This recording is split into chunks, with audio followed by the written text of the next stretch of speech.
Any minute now, we should be live, guys. Live, guys. Good burger place. There we are. Good evening and welcome to episode 72 of the Andy Takes That Chance podcast. And good evening, especially to Mr. Lee Bowyer. Your home here, Andy Takes That Chance, for varying yet balanced fan opinion on a variety of Huddersfield Town issues.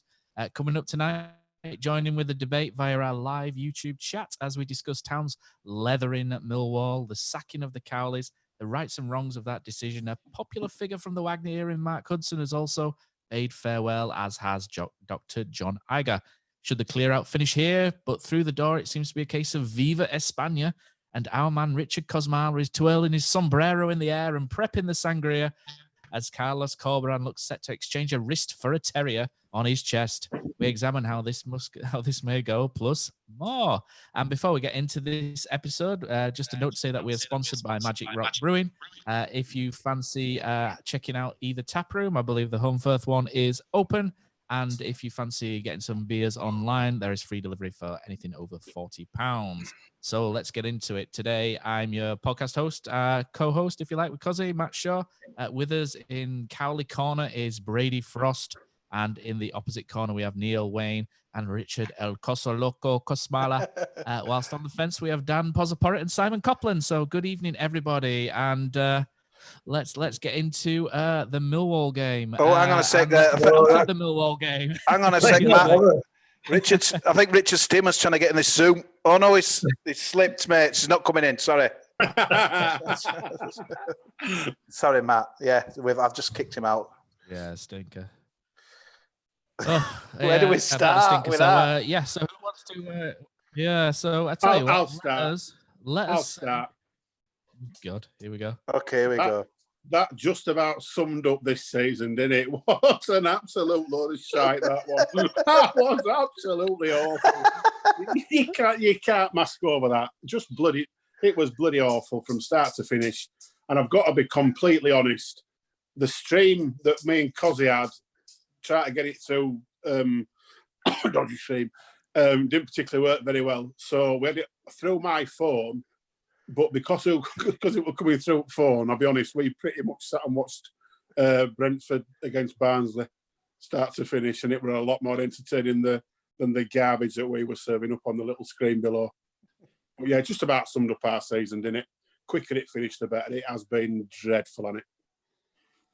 Si, what do you reckon, mate? You want to hear against? I blame you personally. West Brom, no show, Si. 3 points today, debacle. Yeah, apologies. Kind of seems to be a bit of a bad omen in that sense, but I'm not taking responsibility for that shower of shite we've just watched. What an embarrassment! I mean, it was just poor throughout, wasn't it? Really, and I appreciate the end results. Perhaps masked a little bit by the fact he wanted to give a few of the kids a go in Scott High and Iberia and kind of Jaden Brown also came back as well at the end. But as Neil says, really, it's probably a fair reflection of the season, and not one that we expected, nor should we arguably have had kind of from the season's outset. And you'd just like to think that kind of lots of lessons have been learned, and as a result of such, we've been much better prepared and much better organised come start of next season. Kind of part of me thinks we will, and in truth, part of me thinks we won't. There's a hell of a lot of work to be done between now and the start of the season, whenever that may be, and that was only demonstrated by tonight, really, in terms of the number of kind of additions and kind of we need to get into the squad and the number of people who need to go out at the same time. So busy summer awaits, I think. Pause. Why don't we go to you? I believe you've watched that game tonight. Yeah, I know, mate. Yeah. Jack wanted to watch it, so I can't say no to him. To be fair, in all honesty, does it really matter? We've had a pretty poor season all told. Everything, the way we've played, the break for COVID, everything's just been a shambles this season, really, hasn't it? So, tonight, do we need to analyse out from that game? For me, no. We take a defeat, we move on. Just throwing a couple of young lads in there, probably a wrong time to chuck them in. A bit of a note game, really, wasn't it? I suppose it gives them a little bit of experience, but with it being last game of the season, for me, don't bother, keep them until next year. I noticed a couple of players missing. The ones that sort of I've seen on social media thanking Cowleys for their efforts. I don't know if there's out to read into that or if it's just a case of, they're knackered and they just needed a rest and other players put in. But like I said, don't really need much airtime other than what we've already give it tonight. Really, draw a line under this season and move on. Really. Does anyone actually want to talk about this game? Because it's No. it was an absolute honker. Absolutely not. But the first half, there were bits of it were all right, but the second half was. I should have watched something else as well. The end. I want to talk about Steve, and I've never known a player look like Brady 1 minute and then go on, think of some bad second. Gordon Tucker. What do you think that this guy just needs a decent guy alongside him to look good? Because on Friday we're brilliant, and tonight he was a disaster. I don't get him. He's such a weird player to work out, Richard Stearman. I wanna say he's one of our guys for the future. Where do you guys stand on him? Kind of moving. I must admit with Stearman, he's played next to Chalobah today, hasn't he? Which is it was the very last minute. Chalobah's not a centre half by trade, so he's probably got one side of his brain wondering what Chalobah's doing. To be fair to Chalobah, I thought he actually did all right. He picked the ball up a couple of times and he strode out of defence like a Franz Beckenbauer. Played there a lot, to be fair, Paz. He's played a lot centre back. Big Trev has probably been one of, and people probably give me stick for this, but for me, probably the last third of the season, arguably being our best player. Chalobah for me. Since he moved into defence, and certainly at right back, he was head and shoulders above anybody else. I won't disagree with that near at all. Why did it take Cowley about 40 odd games to work it out? 30 games to work it out? Does he not go on training ground or what? I don't know. I don't think that's his natural position. He's not really played that. He just played well since, but I don't know. I think it was a needs must, wasn't it? Really, because he's tricky. What I will say about that game, though, the Millwall game, is Joel Coleman Stearman was bad, but so was Coleman. I mean, let's be fair. I think Coleman. I think he's got a game tonight because it's his last one, isn't it? His last game, isn't it? That's thank God. He gets every last game of the season, does Coleman, doesn't he? He gets thrown that one every year, doesn't he? Do you remember that Cardiff one when he came on for what it was? Thrown being the operative word. Yeah, in the promotion year. There we go. You had that one as well, yeah. Yeah, it's God's. Brady, you won't be renewing his deal then, mate? No, I mean, I feel like I'm being a bit harsh on him because he wasn't the only one who played shocking tonight. But yeah, you don't want him as your number one next season. I hope he moves to a League One club because I think that's probably his level, and I hope he gets some games and does well because he seems like a nice bloke. But it wouldn't be my town number one. But I mean, we've not got great choice, have we? Because Ben Haim is coming back as well, so probably need to sort that in the summer. Just when you thought it couldn't get any worse. I'll say it again, but I said it the other night. There's no team in England lost more league games than Huddersfield Town the last 2 seasons. I think that was 49th defeat or 48th. It's absolutely pathetic, isn't it? I mean, we've tried to be optimistic. I mean, we started the pod at the start of this fantastic run we've had, haven't we? So maybe we should end it now and hopefully we can get promoted the next season. Anyway, come on. I think that's enough said about that game because nobody's interested in that. Everyone's interested in who's been sacked and who's coming next. Any comments on the game though, Matt, that you can fish out? Anything about Millwall? Yeah, thankful the season's over. I think he's pretty much what everybody's saying in there. So Correct. Dale Marsden is pretty much echoed that. Terry is 7-2. There's again, Pete Collins says we'll win the league next season, no worries. And after he said we'll beat West Brom, I'm edging towards listening to Pete a little bit. He's the man who knows. So there we go. So there's not a lot of comment on that game, to be fair, and I don't blame anybody for not wanting to. You can't polish a turd. Good for some youngins to get a game, but let's move on quickly from that one. So thanks for watching, guys. We'll be back start next season. It's cheerio. Where do we start? Si, were you surprised on Sunday lunchtime when your Yorkshire puddings were served with a P45 for Mr. D. Cowley and Mr. Eng? Yeah, of course. I mean, there was kind of an element of surprise around it. I think the timing of the decision was quite strange. If they were to leave, you'd have assumed they'd leave at the end of the season. But in one respect, to come back to the conversation we had on this pod a couple of weeks since, around kind of there seeming to be just another area of kind of discontent and kind of friction between the Cowleys and kind of the upper echelons of the club, really, and kind of how Danny Cowley in particular spoke about his discontent around the Danny Simpson decision for one, John Stankovic not being offered a contract for two, and you just kind of sense there was like a little bit of friction there kind of brewing between the scenes. And I guess when you kind of think about that in particular, and then the decision that kind of they've come to, you kind of think perhaps it wasn't as surprise as what some might believe. Look, for me, it's a really ballsy decision from Phil. He's kind of put his balls on the line, and he was obviously accused by some of giving Jan a chance when he shouldn't have do. And maybe he's learning from that and thinking, I'm going to make a change, and I'm going to make a change early. And time will tell if it's the right thing. But I think if he wanted to make the change, I'm glad he's done it now rather than waiting until 3 or 4 games into the season or waiting until halfway through the kind of the pre-season. If he wanted to do it, he's done the right thing. Do it now, and we'll see what comes. But boys, this lad got a job to do. Crikey, he has got his work cut out. Neil, what about Stankovic? Hang on, lads. Let's just, before we do that, shall we just have a quick show of hands who thinks Cowley should have gone, and then we'll tailor it as so. So Neil and Kosi think he should have gone. Who thinks he should have stayed? How do you do like and Si, and then me and Poz in the middle on here. Yeah, we're kind of up in an hour in. Cool. So yeah, Poz and that'll Matt be with interesting. splinters. Neil, what were you saying about Stankovic there? Stankovic was offered a contract, chose to leave because he didn't think he'd get the games. Wow. Well, there you go then. I take it back. Podcast exclusive there. Yeah. Pozzer, get off the fence, Poz. What do you really feel about it? Because what can you say? Well, honestly, then, all right. Well, I've had a couple of rants on here about how we've played, and it's not been the most inspiring football that we've seen under Danny Cowley. But he's come in, he's done what he set out to achieve when he came in, which was to keep us in this division. Like I say, albeit not with much inspiring football, but he did what he needed to do. Certainly since we've come back after the break.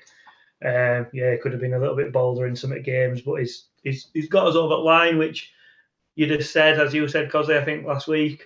If you look at where we were when he came in, you could argue that he's achieved his goal. He has achieved his goal if his goal was to stay up. Never really put a style of play.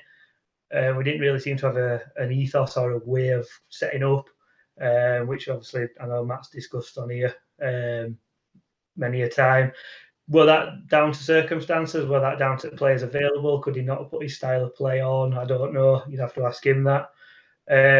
It seems to me that it's been a more of a off the field decision as this, rather than solely judging it on what's going on. Obviously, the various rumours, which we've hinted about before in regards to maybe a fallout, and if your manager and chairman fall out or have a change of vision, even it doesn't always have to be a fallout. Maybe Phil's seen it and thought, look, I don't really want to go down this route. Your manager's going to come off worse, obviously, because chairman calls the shots. There's lots of debate whether it's right, whether it's wrong. We could probably sit here for 2 or 3 hours debating that. But for me now, it needs a line drawing under it. The club either need to come out and give specific reasons, or come out and say that they're not going to give specific reasons. Right at the start, I were quite passionate about Phil coming out and saying, look, this is the reason why he's gone. But thinking about it now, does that just drag this saga on? Cowley obviously then will have a right of reply, and does it just go backwards and forwards? Do we need that? Probably not. I just thought now that the new ethos, which seems to be very similar to what we did under Wagner. So, if we look back at that and thought that's a successful, we'll bring a bit of an unknown. He's good at working with youth players, by all accounts, is this fella from down low. So if we're looking to bring youth players through, you could argue he's a perfect fit. But one thing that I would be really adamant and quite passionate about now is that we actually stick with this plan for a period of time. 5 years, it needs to stay. Fans, we need to be patient. I know we've been served up a lot of rubbish over the last 2 years, but for me, we've got to be patient. It's not going to be an overnight thing. We're not going to start next season and be winning every single match. It's just not going to happen. What? Phil needs to. I know. Potter's right, isn't he? You can't get anywhere near. He's got to wait and give him. For me, 5 years. It's going to take a monumental effort to get rid of everybody and everything that's gone before him. And he's not going to do it overnight. All right, we need to see some green shoots in first few months of the season to keep us on board. But I think everybody involved now needs to be patient. We've seemed to change direction, quicker than wind at the moment. One minute we're going for this pathway, then we're doing this, then we're doing that, then we're doing other. All that needs to stop for me. We need to focus on one goal. We're going to play like this. We're going to try this style of recruitment, and we're sticking with it. And we're going to give it 2 or 3 seasons, and then we'll assess whether it's worked or not. I think we need to see from. Sorry, I was just saying, though, one thing you mentioned in there is around clearing out the dead wood, and that's very different to what Wagner inherited.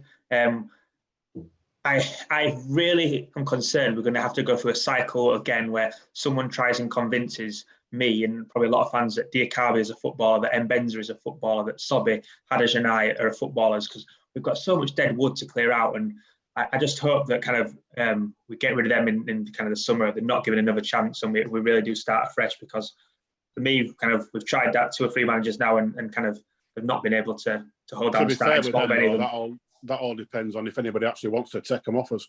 Well, I mean, I'd just not play them. I'd offer them to pay up the contract, get them off at books, and get them away from the club, because they're just an hindrance, aren't the people like that at the moment. But talking about it needs to go throughout the club. I'm not just talking about playing staff. There's probably people there that have they been performing in the roles over the last 2 seasons. You could argue no, because look at his results and stuff like that. So there's coaching staff there. I know we've got rid of Hudson and John Iger and stuff like that. This new guy's got to be able to bring in people that he feels can do a good job, and it needs a full reset. We fully start again, and we almost say, right, from now on, this is how we're going to be, and let's see what happens. I think for longer term, you can't actually start judging the new fella for probably 12 months. Yeah, got to be given that long to come and implement. But speaking from experience of what we've seen in the past, when Wagner came, there was an instant change on the pitch in direction, not necessarily in results straight off, but there was an instant identity there of something that you could recognise as being different and a definite plan. And I think the kind of football that's been played not too far down the A62 this season, if we can get even a bit of that in play for next season, let's be honest, I think we'd all take that, wouldn't we? Yeah, I think fans are just happy to see a bit of progress and see an idea. And you say, when Wagner came in, we didn't always win, but you could at least see what he was trying to do. He had a style of play. Yeah, you could. If we lose, we lose. That's how it is. But as long as we can see something, whereas for the last 2 years we haven't been able to see out, and it's just been like banging your head against a brick wall, really. And I don't think anybody will put up with that for much longer. Brady, what were you saying there, mate? Sorry, mate. Yeah, sorry. I just try not to interrupt people. Neil, you say give this lad 12 months. We aren't giving the Cowleys 12 months. I didn't say give him 12. I didn't say give him 12 months. I said I don't think we'll see any for this plan to work and the new plan to work. I don't think you can judge within the first 12 months. No, I didn't say agree. Give him 12 months. I agree, and the thing is, I would give him a lot more than 12 months. By the way. I agree, and the thing is, I wish Corberan the best, and I hope we play good football. I think, regardless of what you think about the football, I do think the Cowleys have had to play with pragmatism. I've not been happy with some of the play this season, Luton, Wigan, since the restart, for example, but they have, they've put in some crap performances, but they've also put in some good performances. You think of the Charlton game when we won 4-0. And I do think it's kind of like, we've lost 70 games in the last 100. The Cowleys aren't responsible for all that. This club was absolutely sliding before they came in. We were going to do a Sunderland. We were going to go to League One. And, I couldn't tell you what the Cowley style's been this season, because I think it's just trying to stay up at all costs. But I think it's clear that it's the stuff behind the scenes, because you look at that from the outside, he's done what he's asked, he's kept us up. I know people have, said there's disputes behind the scenes or whatever, but, you think of the players they got in because of the Cowley's name, like Emile Smith-Rowe, who scored the winner for us, on Friday night. I think they've always had to play with the attitude of trying to keep us up. And, I think it's really hard to judge them. Really, they've done what we've asked of them. I would have given them the start of the season for sure, and I was quite positive and hoping we could build something. But my concern with Corberan is, and obviously he'll need time, but what happens if we're 10 games in and we haven't won a game? What do you do? Do I feel like we're back at square one? I hope this lad does well, and I hope, I would take it in a heartbeat if we play even a quarter of what Leeds have been playing this season. But I think it's harsh. There's more going on than we obviously know, and we won't know. But as Si said, it's a big call by Phil. Where's Neil gone? No, it's a big call by Phil, and I hope I want him. I hope it's right for him. But it's if Matt, it's I've got a question for you, Matt. I keep hearing about this reset. We've had a reset before. We never had a reset before. We bumbled into the next season. I agreed with giving Jan the kind of range, but you can't reset after 9 games. We had to stay up at all costs. I keep hearing people say, "Oh, we've had a reset before." We never did. Do you agree? Not really. We changed tact slightly, I think. I think since 2013-14, since Ross Wilson came in, we've had this pretty much system in place, whereby we have a recruitment team that goes out and gets the players, and the manager has final say on it. It's nothing new. And as far as I'm aware, the Cowleys had to, they were given certain assurances about recruitment and things like that. So they had an extended say. But as far as I'm aware, they did not have total control like perhaps they thought they did. And maybe that's where some of the issues are happening. My main issue with it all really is we've had this recruitment team in place now for 3 years, most of them, and we've not really, apart from Carl and Grant, we've not really seen a lot of gems really. So my main issue is who's driving the vision as well behind the scenes. You've got a young head of football operations in Lee. Lee's a bright guy. I went to school with Lee. You know Lee, Kosi. We know Lee's a good guy, bright guy, smart, well thought of in football circles. Corberan's is the new head coach that it's out of the bag, isn't it? Pretty much. Who's the one who's driving? Who's the driving force behind it? Who's driving the ethos, the vision? Because usually that comes from an experienced director of football type. And Stuart Webber drove it for us. Ross Wilson drove it, and it just feels like since those two have left, there's that side of the business, if you like, has flagged a little bit. So I'm just keen really for Phil or anybody there to come out and say, right, this is what we're about. This is what we're striving for. I know they've said top 30 club. I know they've said we want to have, play some, an identity, etc., which is great. Those are things that we wanted to hear. But I think what we perhaps need to hear is a bit more meat on the bones, if you like, as to how it's going to work. And then for people like me, so, everyone to buy into it. And I think once we hear that, which will probably come out once Corberan's been announced, I think a lot of people will be happier with what's happened. I just think it needs to be a bit more clearer. We need to trust the process, Neil, is what we need to do, don't we? So you won't miss that saying. But I think have we done that before? Haven't we had that saying before? Trust. Isn't that one another tagline? I had to throw that in for one final time. Yeah, one final time. Pozza, you're right. I think there's definitely off the field issues has been more of a factor in the sacking the others, but I just felt there was so little evidence for me to give Cowley the reins for next season. I didn't feel he brought made any player better, in my opinion. He'll say Emil Smith-Rowe came in the back of him. Okay, that might be his doing, probably was. Thanks for that. But, we had 2 holding midfields against Luton. I honestly felt if the decision had been made after Luton, I honestly don't think there'd been any of the outrage that we've had. I think the West Brom game, it was a nice, as it's shown tonight, a nice little kind of surprise in amongst the misery of the season.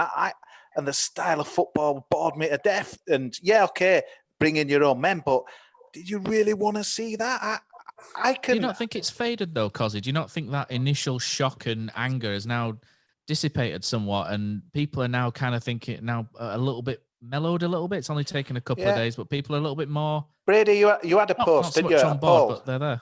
Oh yeah, I had a poll. Yeah, I was quite surprised, to be honest, because I thought, initially, like you say about people calming down, I thought it was kind of, definitely no, but so we had 350 people vote on it, and the question was, do you think getting rid of the Cowleys will be better for the long-term vision of the club?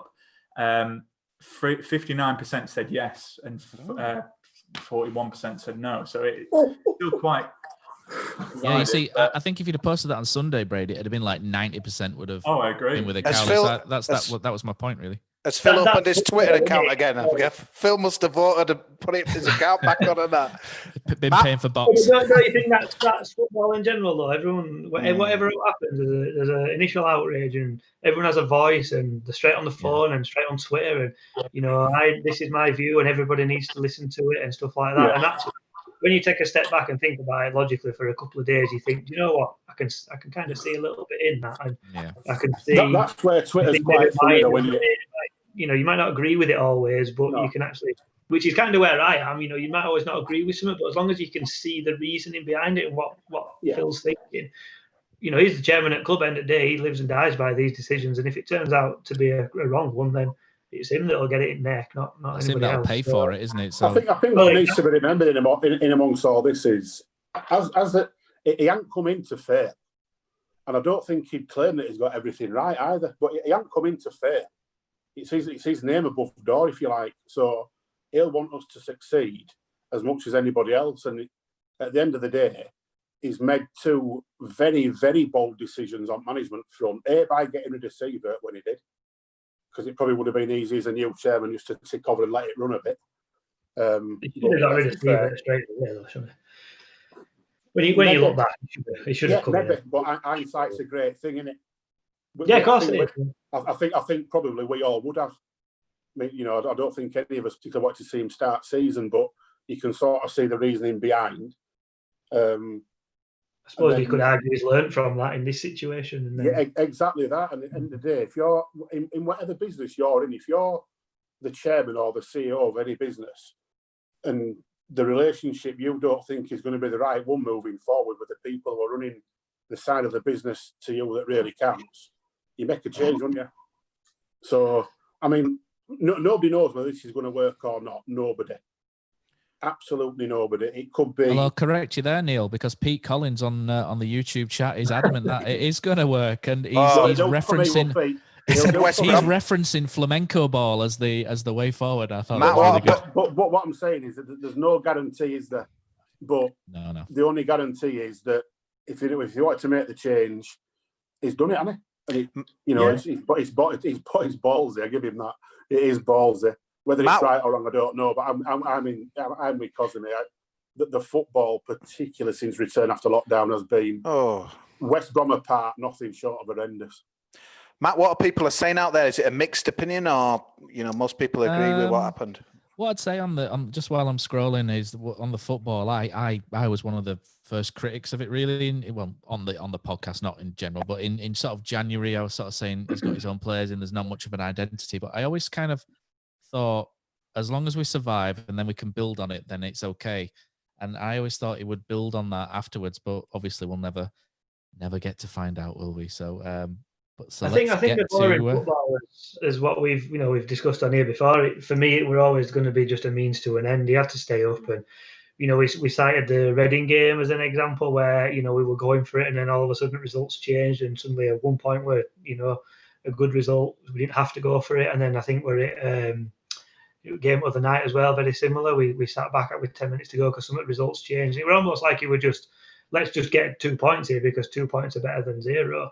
And I think, especially after lockdown and the return, it was just a case of we're going to stumble and drag this carcass of a club across the line, and they did it. And hats off to them for doing that, because the club were in it, well, still is in a bit of a state, and they've done what they needed to do. So for their own development and own CVs, I suppose they can tick that box. Yeah, I mean, it works well. Yeah, I think it works well. Matt, what are people saying? Yeah, let's dive in. So Pete Collins has said 33-1. Get your money on, lads, for next season. And so let's have a look at that.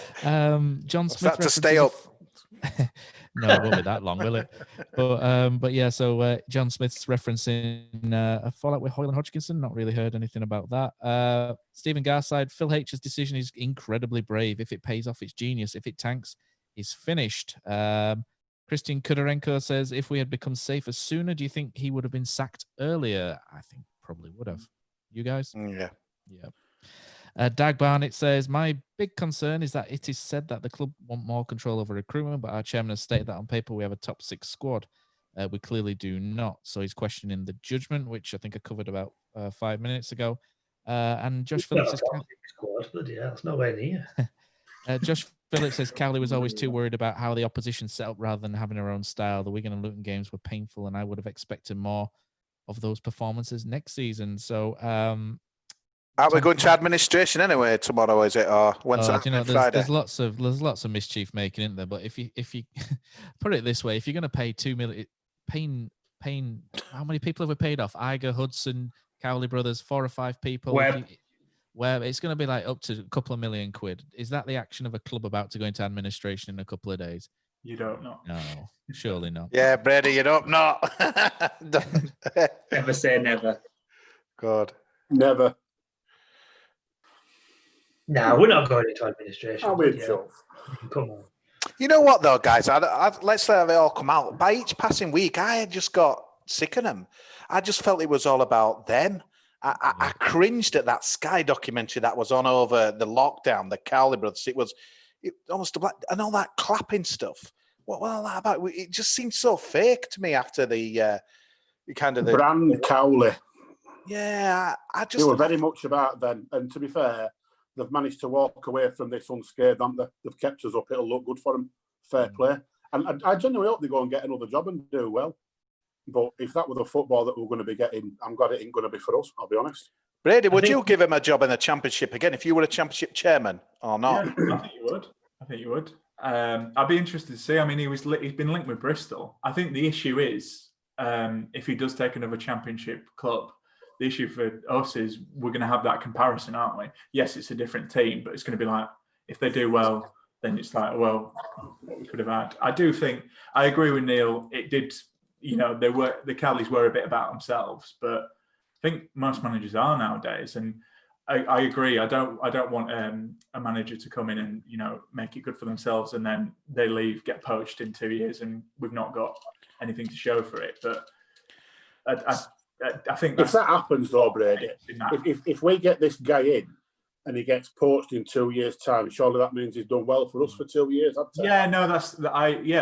agree. That's not what I'm saying. I'm just sort of talking more with the Cowleys with that. I think Cowley's been linked with Bristol. Wouldn't be surprised if Bristol went for him. I mean, I think anyone can do a better job than Lee Johnson in that squad.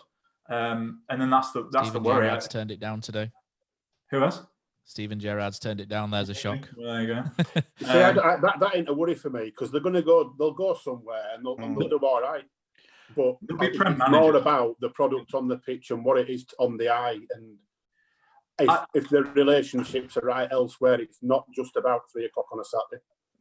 Neil, it's horses for courses, isn't it? Because there's absolutely. The Cowleys going to Bristol City, they've got a billionaire backer there, and quite a large budget. It's completely different to the job is at Huddersfield, so they're not really I think every club is individually so different in this league, and it's what makes it great that you can't really sort of say that just because he's done well at Bristol City, he'd have taken us up next year. It's just so far out there. I know you're not saying that, Brady. I'm just trying to throw in that in as a thought, really.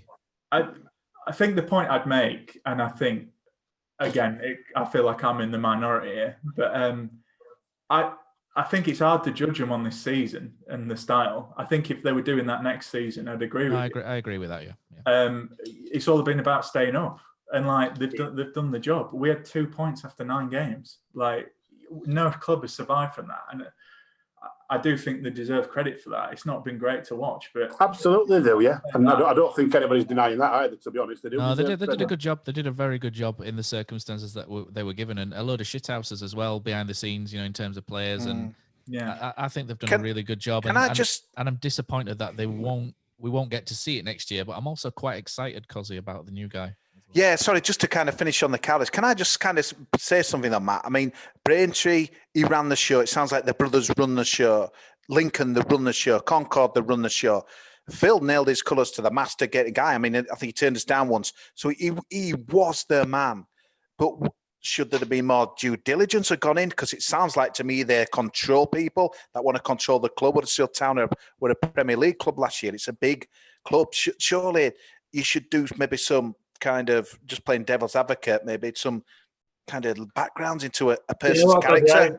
I get that, but how do you know? How do you know though? That's the thing. That is a fair point, though. I was thinking that. No, it's a good question, but there's nothing to fall back on. Is the pause with that? There's no sort of history of being at a club like. I know we're not exactly a European powerhouse, but Braintree and Concord aren't on our level, if you like. Not to be sounding like a chesty or anything.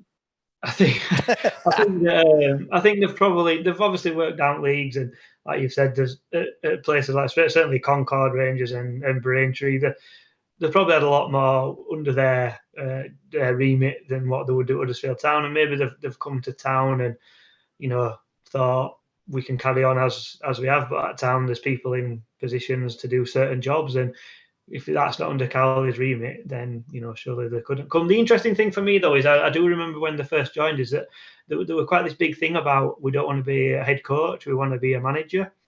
Now maybe the lines have got blurred as to what exactly that entails at a club like Huddersfield Town, being a manager or being an head coach. And I can see a situation in my head, just a couple of rumours, for example, the Danny Simpson thing I'll use that one because that's actually come out. And if there's negotiations going on between the club and Danny Simpson and his agent or whatever, and Danny Cowley's sitting there thinking, I need to keep Simpson, I need to keep him because he's his only right back we've got. Do you know what? Here, Danny, whatever you want, mate, you can have it because we need you for the next couple of games or whatever it might be. He struck me as a guy who just wanted to get stuff done, did Cowley, and he's probably used to getting his own way at clubs. Like at Lincoln, I need this guy, just pay him an extra 10 grand a week because I want him. And Lincoln might have turned around and said, you know what, Danny, yeah, you can have him. Whereas at Town, it probably don't work like that, and that's probably where the clash came for me, if there were a clash, as we're sort of hinting at. Phil seems that sort of person, Cowley seems that sort of person, and once the working relationship breaks down, as Neil sort of said already, and one's a chairman and one's a manager, there's only one loser in that situation, and it's the manager. And it might be best for all concerned that they've gone. The timing of it is a little bit weird. You would have thought maybe they'd give them tonight and then do it right end of the season. But did Cowley's already have a plan to walk? Yeah. And they're still going first. You don't know, do you? Without the full facts, you don't know. They would never have walked. Managers don't walk.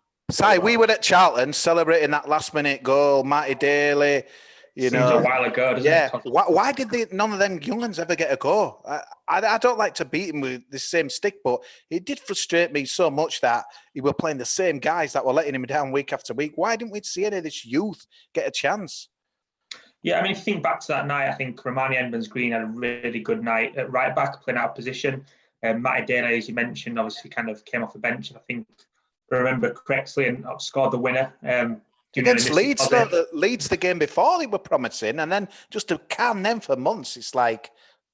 Yeah, it was strange. I mean, and he's persisted with options that perhaps either haven't lived up to their potential, which had been an example, or at times have looked remarkably out of form. Pritchard again, but we're also kind of probably say Danny Simpson at right back as well. Been out of form since he stepped through the door, hasn't he? Yeah, I mean, in the case of Edmonds-Green, obviously the decision was made to send him out on loan, and that's probably better for his longer term development, and hopefully we'll see the benefit of that next season. And kind of given what we've got at centre half, with kind of Elphick and Stearman, 30 plus blokes who kind of will won't be the quickest out of the blocks. I think we'll see quite a bit of him in a Town shirt. I certainly hope so. But I like you, Kosi. I'd like to see a bit more of Matty Daly, particularly, and kind of see what he could do. Kind of, he didn't let us down that night, and we feel like we've persisted at times with options that haven't worked, and we've just gone around in circles. Matt, do you think any of the guys that reeled them off before, Adji and I and Benza, Diakabe, do you think they realistically have a chance? I know you'll probably say a clean slate tomorrow when he's unveiled, Corberan, etc. But do you think? No. Right. Okay. Cheers, Matt. Sorry, Matt. Was that directed at you? You were going to say that anyway, weren't you, Matt? I was genuinely going to say just no. Yeah. No, there's no crowds to abuse them now, so they might be good. The only one who's maybe an exception for me is Sobby. Obviously, he went out to Egypt. Sobby. You got me there, I'll give you that. It kind of, I don't know the circumstances behind his kind of loan for second season. I know we got a bit of a fee for it, which has helped recoup some of the money we spent on him originally. he's only played 2 or 3 games in a town shirt, and if he genuinely wants to come back, then I'd be prepared to give him another chance. I can't see it. Glimpses at Stoke, but yeah, I think it's unlikely, Neil. I think it's unlikely, but I'd certainly be more happy to assist with him than I would be the other names that have been mentioned. They can kind of be out the door as quickly as possible for me. So, Matt, to be honest, I think Reece Brown might get a shot pre-season. Possibly, he might be a shout because he's a little technical footballer, isn't he? Who likes to pop a pass off and move into space. Maybe he might get a shout. Pritchard might look completely different under the sort of Spanish guy.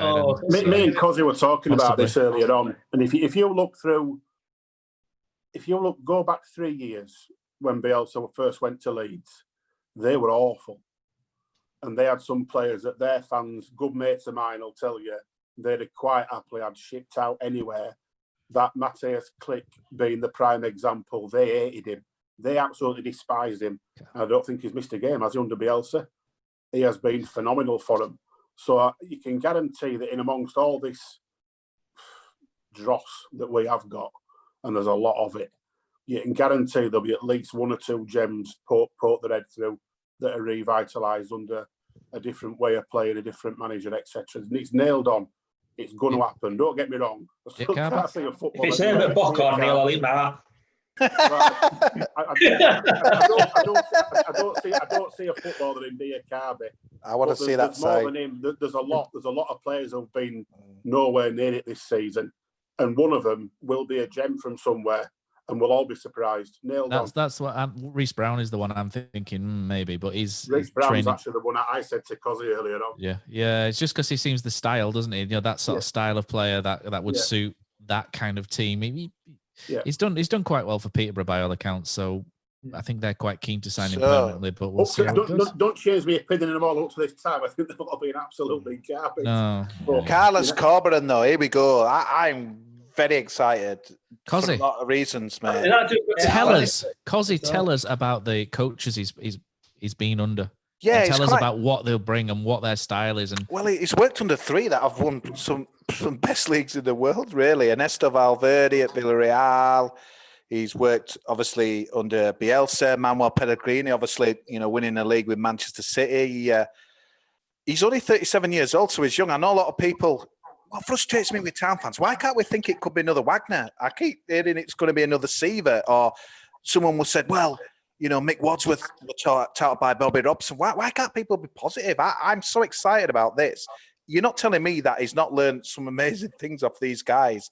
The only worry I have is kind of the recruitment, really, because he's only probably as good as the guys he could bring in. But so many contacts, you'd think maybe he could get some kind of decent Leeds cast-offs. I know some of the fans might not want that, but to me, it does excite me. I think this is totally different to a Jan Sievert appointment. And yeah, I'm prepared for this to be replayed in January when he's been sacked and we're, 10 points adrift and what have you. But that's football, isn't it? Yeah, but to me, this seems a coup. This seems a coup to me. Just remember, because Mick Wadsworth were recommended by Bobby Robson, so it doesn't always work like that. Oh, man, I don't just...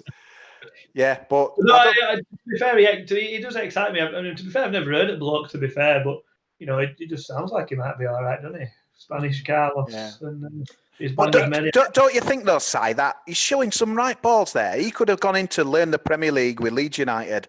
It's a nice, comfy right. Well, say comfy, that it won't be under Bielsa because I'm sure he works his staff as he does his players, but it's so easy for him. Huddersfield, what a mess, blah, blah, blah. He might even looked at result tonight and changed his mind, so you never know.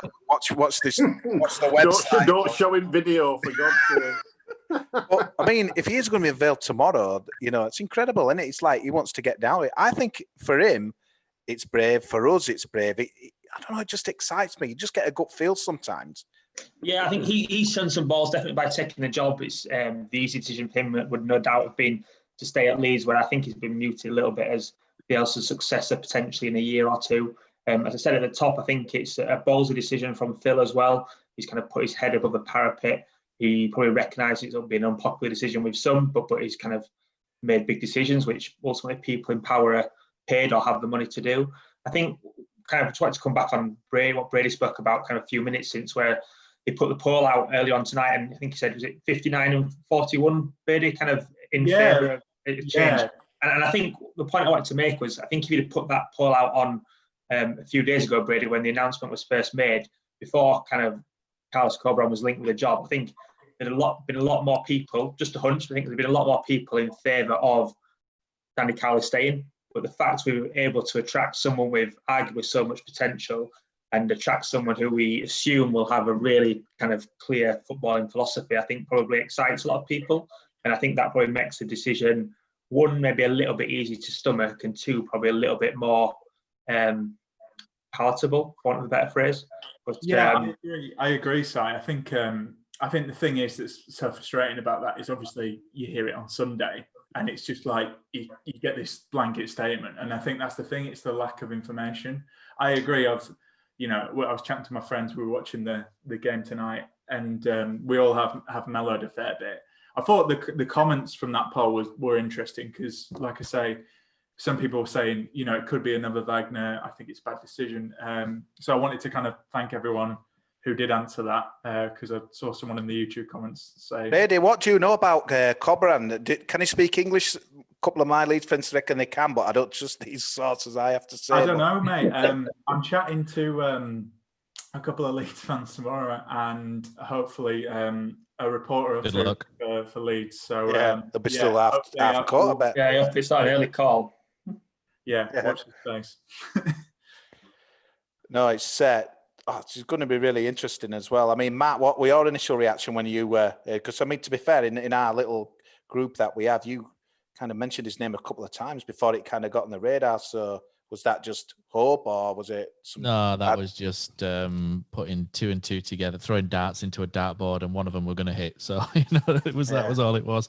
Does it worry you, Matt, that we've still got the recruitment? There's still the same guy who has balls up the recruitment that is still going to be there. It just seems a bit weird to me. Yeah, we're clearing out the backroom staff, but yeah, we get this great guy in and his staff and what have you. But if he's still going to be sent duds, then how's he going to kind of? Yeah, I'm not going to go 2-footed in on the recruitment department too badly, because I think, to be honest, as Town fans, we haven't had a behind doors look really. So I don't think anybody 100% understands what goes on behind there. It's not Josh Marsh playing Football Manager. It's not that. I think it's there's a lot of complex algorithms that go on. I know the Cowleys brought 2 programmers with them, and they had a specialist way of calculating players, to a Cowley method, which was really interesting, which was something I was told about. I would imagine they will go now because they were very much tailored towards the Cowleys, which sounds a shame because it sounded really interesting.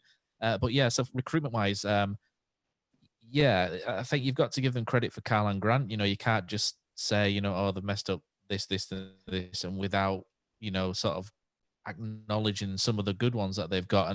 And to be honest, you don't really know fully 100% who spotted who spotted it. For example, Andy Hughes was instrumental in bringing Casey Palmer in, for example, and, these things come about from all sorts of different angles and different people. And over 3 years, you build up a contact list, you build up a knowledge, you get better, you improve. And if somebody like Lee Bromby, who's a smart, like we said, he's a smart guy. He's not an idiot by any stretch. He's if someone like him believes in that department, it's something he overlooks. Then he's not going to sit there and go, yeah, they're rubbish, but who cares? Because it reflects badly on him. So I would give them a clean slate, and hopefully things have improved. The signings in January were good. I'll tell you what doesn't improve, Matt. Your instrumental in a lot of them. But... Neil, what did you make of the? Sorry, just on that, Matt. I think you've been very generous there, and I take your point around kind of as we don't understand the ins and outs. Must want a job. What goes on behind the scene. Oh, I could do it. We don't, Matt, as fans, we don't need to understand, nor do we really need to care. Their job in anyone's job is to kind of recruit the right players for Huddersfield Town, and sadly for me, kind of more often than not recently, they've got it wrong. And quite like this new accountable Simon that's rocked up. Yeah, that's my bedtime. I'm not with Simon Cowell.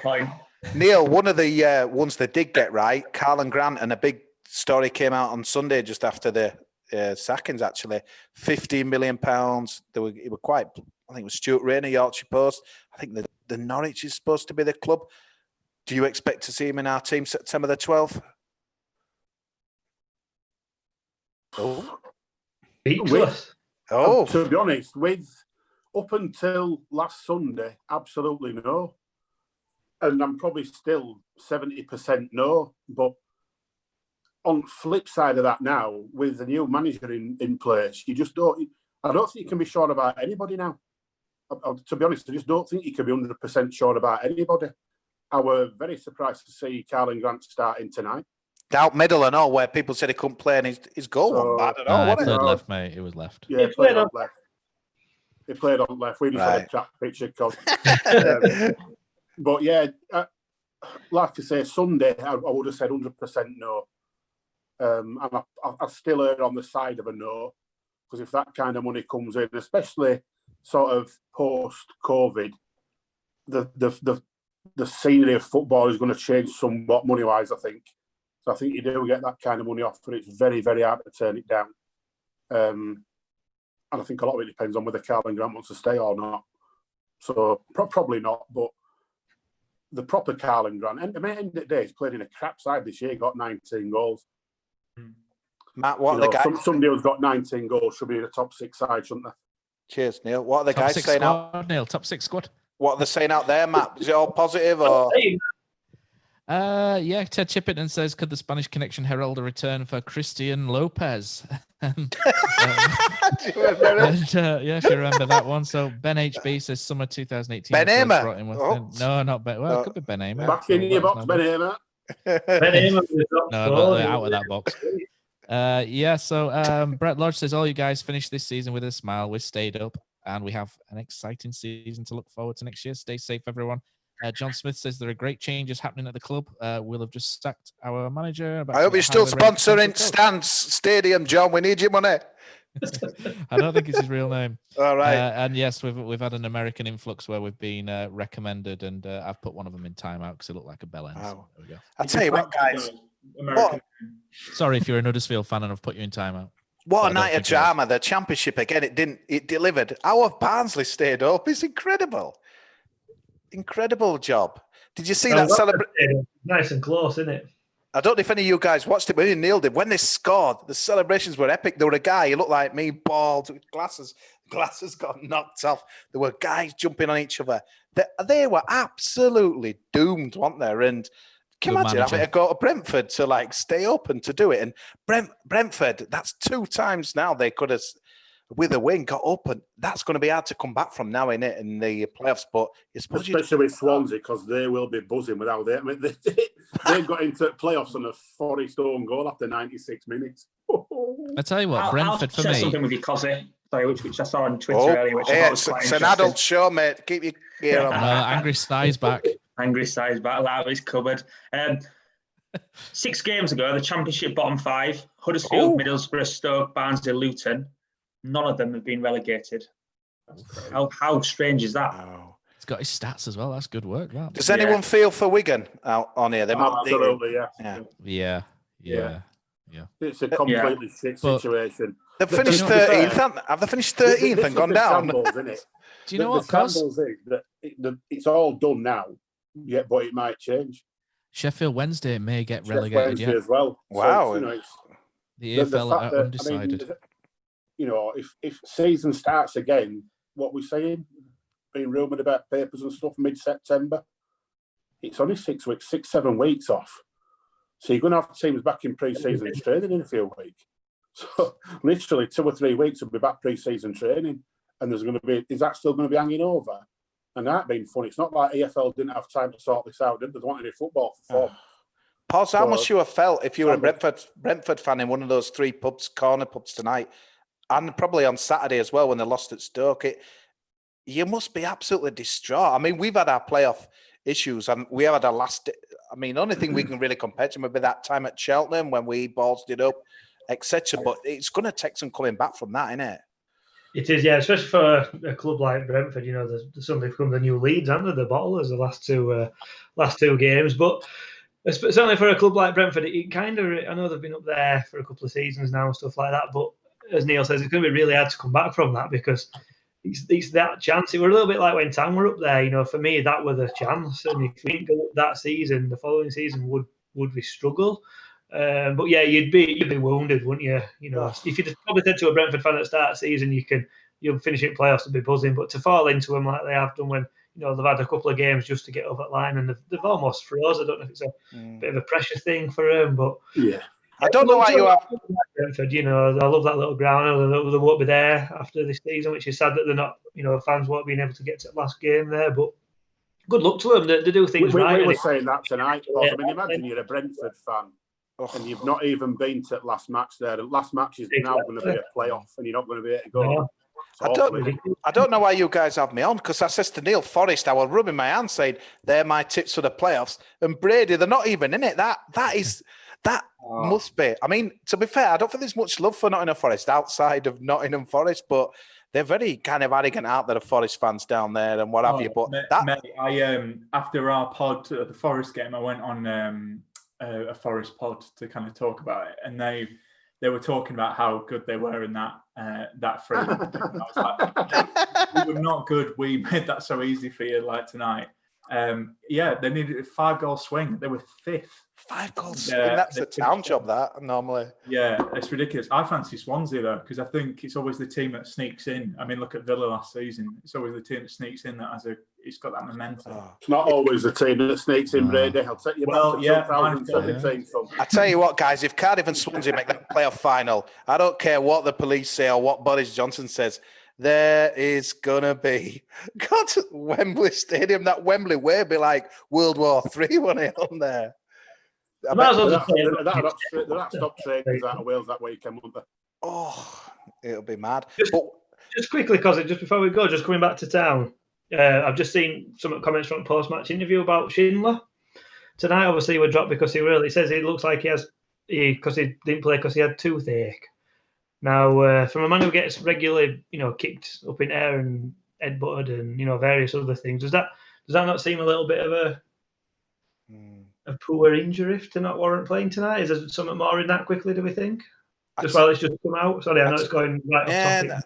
It's an interesting one, Pods, because Jamie Rayner, a friend of the pod, he tweeted, and he probably put the jinx on him in that he's probably the only ever present this year. Yeah. And then lo and behold, he's sat in the stand, and it's, I don't know. I won't want to comment really. I'm going to bottle it here and pass it to you, Neil. What do you think? I wasn't a bit surprised that Fraser Campbell wasn't playing. No. Because, Jesus Christ, play one, miss one, play one, miss one, play one. Nightmare. Have him gone. Apparently, Lossell wanted Joel Coleman to play because it'd be his last match for the town, which I think, if that's right, that's fair. I've no issue with that at all. And yes, Schindler, the toothache thing is what I'd heard. So that's you've got to take it with. I can't imagine Schindler being the one to down tools with the game left, if I'm brutally honest. No, not suggesting he's down tools, more of a I don't want to get injured type. I think for me, I don't see that. Maybe I'm looking into too much of it. I don't know. I just don't see that. To be honest, you're right to ask the question, Pos, but I think with just about any other player in the squad, I'd have gone. Yeah. But with Schindler, the amount of injuries and kicks to the face and bandages and whatever else he gets, and that is hard. I just can't see it. Si, what do you say there, mate? I was going to say, I think kind of in the context of it's the last game of the season with nothing to play for, I'm rather comfortable. It was there in the stands. Presumably, if there was a little bit more to it, it wouldn't have travelled and it wouldn't be in Millwall, etc. So I kind of no real reason to disbelieve that. But not a Van La Parra at Luton situation, then where we sold him at half time or whatever. Again, never say never, mate. Potter, that's just a good point there. Luton, unbelievable. How's that? So that guy's nearly took Stoke down. Nathan Jones is gone to Luton. They will look like they might get out of it. Then they had a honking result against Reading at home. I think they lost another one, and then. How have they done that? Tremendous, mate. Because they rocked up at John Smithson against us. We're absolutely awful. Can I give you one prediction before we finish, by the way, just on other teams? Hull to get relegated again next year. That's what I think. Si. I'd take that bet. I fancy that. I agree with you. I don't think it'll be a million miles off of it, I'll be honest. Yeah. Matt, any comments coming in? Any comment? Not really. It's kind of tailing off a little bit. Is this now? Although Pete Collins is all over it. He says we should name a stand after Schindler. Yeah, he's smashing it. It's Pete, and he was even flirting with this American girl that came on as well. He's moving in, is Pete. You know what I mean? I'm going to make him the moderator on here. Yeah. He's all over it. He's sliding into DMs and everything. Don't you think, though, that, like tonight when the results are coming in and normally you're like, oh, I won't want to go to Luton or Barnsley, it's a good away day and this, that. Because the fan element is out of it. And, God, there's some worrying kind of news of COVID and winter and could get worse, etc. It just didn't feel as... It would have thrilling finish, don't get me wrong, in the season. But because we're not there, it's lost the edge, hasn't it? And I don't think it'll never come back.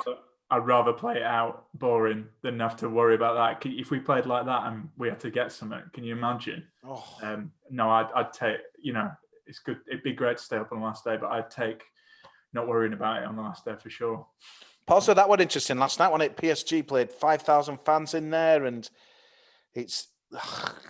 Are we going to get back Can in? Imagine trying to do that at Town? It were hard enough when we got 3,000 tickets to go to Tottenham, and they had to invent a whole new ticketing system. But mate, after tonight, mate, there'll be no problem. We just do first come first serve, the fight for the. They'll have a job shift in 2,000 at minute. Potter, what would you? Sorry, pause. What with season cards next season? It's just a weird one now because you're not going to get many people, I think, committing to a season that if you're not going to get in ground. It's a tough one for the club, isn't it, this next season? Yeah, they might have to do something similar to what they did this year, where you can buy your season card, but if we're not allowed in, then you get access to iFollow. I think that's probably a sensible way to do it to start off with. I know there's been a few issues with iFollow, but to me, I've used it, and apart from the first game, which seemed to be knackered for everybody, it's worked all right. I'd be, do they do a pro rata one? Like they always do an half season ticket. So does it start at a price X, and after every game it goes down until you can go back and maybe pay for iPlayer on a game by game basis? I don't know. Saw someone down at clubs already thinking of that, or you'd hope that they are anyway. I know that Jarvis has gone, but can't remember the new. I've got to be honest. It all just, I couldn't give a toss at the minute. I can't wait for it to finish. I can't wait to do this season review. We'll get that done and have a month not talking about any of this, because it's just been, Pozza messaged me earlier on about just getting this season done and how bad it's been. And it has been absolutely horrendous. I mean, because me and you have watched, watched, I think we watched 8 of these 9 lockdown games together. And it's apart from, the Birmingham game we won, but it was pretty awful. Then the West Brom game, clearly stand out, but the other 7 have been. That Wigan game. I just Here we go, wasn't it? Oh God, we're reviewing season now, aren't we? We must stop doing this and that as well. But it's it started almost 12 months ago. Yeah. That season. It's been season review. There's not much to say, is there? No. Better than season before, Paz. I'm trying to say positive. Tonight, like you said, Neil, it summed it up perfectly because it looked like we were going to get a pasting, and then amazingly we got, and it was a good goal, but it just reverted to type, didn't it? It was almost like blue tack and plasticine as a. Yeah. How dare we interrupt such a shite season? Let's make sure we finish it shite. So they did. Brilliant. Oh dear. What's with goals straight after half time? What is that about, man? That has really pissed me off. Every time. 45 and 50. Set piece, header, goal. It's schoolboy stuff, isn't it? Just about. Just sums this season up, though. From start to finish, it has been horrendous in every way. Awful. There's nothing. There's nothing positive to say apart from we haven't gone down and it's finished. We put Charlotte. We got Lee Bowyer down, didn't we? But he has gone down eventually. Really, 20 years later.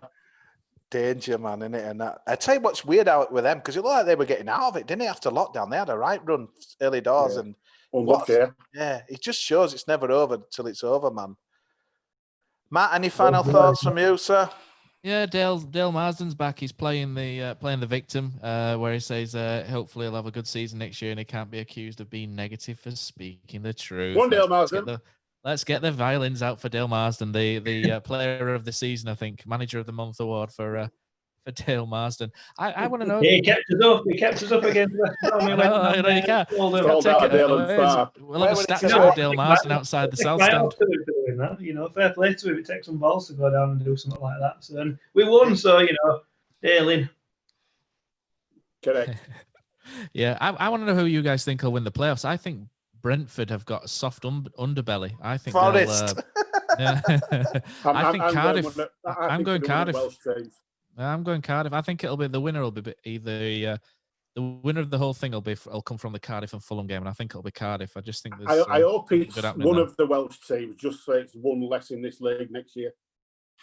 I think Brentford are going to pick themselves up off the canvas and do it, but then I thought Forest, and I thought Town had finished 13th after lockdown. So this guy knows absolutely jack shit. Let's be honest, though. I think you need to sing Lee Bowyer a song, and that'll do. Who wins them? I'm not bothered. I just think the worst away day go. Empty grounds. They're not even worth watching. Other the fact that it's empty ground, it's all about the atmosphere and the needle and the pressure, and that you get that from the crowd, not from players. So to me, I'm not even bothered. Sorry, that's killed it, Brady. You must be bothered. You're right about everything, man. Well, no, I'll watch it. I mean, like I say, it's not the same as being in it. Harrogate Town will do it. Oh, sorry, wrong league. Yeah. Kean Harrett's playing it. Yeah, I think Brentford should, but I think Swansea will. There you go. Yeah, Cardiff. Yeah, I'm going Cardiff. It'd be interesting. Guys, my laptop's literally just about to die, so I'm gonna dive out and then I don't just disappear. So he's off to bed. Lad, mate. Coco's ready. Do you want some marshmallows, Daniel? Oh, I love a cocoa, mate. Love it. Horlicks, chocolate Horlicks. Jesus Christ! Get off the podcast. No, lads, take care. Thank you. I think that's Up the town. Yep. I think we're going to end it there then. If Poz is going to famous. Go on my account. Oh, you're pausing a party. Yeah, I think we'll just pausing a party. I think we'll just say there, Kosi. I think next week we'll probably do an end of season special, otherwise known as the Joel Coleman episode, whereby we throw one in at the end of the season. So we'll probably send some stuff out. Keep an eye on our social media accounts in the run up to that. We'll probably have some polls and little bits and bats floating Cheer around. up, Lee Bowyer. Oh, what can it mean to I'd love to have been in that dressing room at the end. Lee, he'll probably get Birmingham job now, though. That sort of thing. So we'll be stuck with him next season, won't we? But don't say that. Charlton, you're yours, man. No, anyway, but yeah. Kosi's still here. Poz is still here. It's obviously cooling on the windowsill or something, isn't it? I'm trying to work out the bloody thing. Brady, where's your arrows, mate? They let us down tonight. Yeah, well, going, not a good game, so the arrows aren't here. I think highlight of this pod tonight's when Neil went for a walk and is it Ralph Lauren? What's that emblem there? We're like right red up terrier close. to red horse, wasn't it? Yeah, it were unbelievable scenes. I've never seen it. It was quicker than Stearman. Oh yeah, see a pause. Yeah, and Neil's gone. I think this is falling apart a bit like our defence, so we'll have to end it here, guys. But we'll be back next week for a review of probably, I think Si's fallen asleep. Si? Still here, mate. Still here. That's my bedtime, pal. I get grouchy when it goes beyond 9. Man. You look like you were 9 pints in then. He's doing his best Richard Stearman impression, I think. But yeah. We're out of here, guys. Slow as he is. It's been a pleasure. Let's go. That'll do. Ciao. Adios.